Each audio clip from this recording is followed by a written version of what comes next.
This is a 1968 Triumph Bonneville 650. It's a decent looking bike. I've had it running, but I had to use a rolling road. I couldn't kickstart it. I think the carbs need cleaning. It's got a good spark. I've rode it. Brakes work, clutch works, gears work. So there's a few little jobs to do on it, but not many. The lights work on it.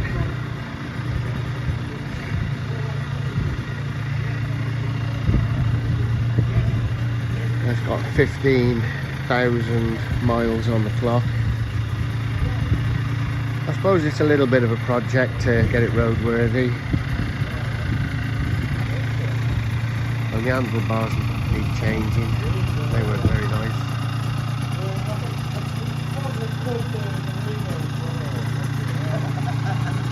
It's matching numbers, frame and the engine match.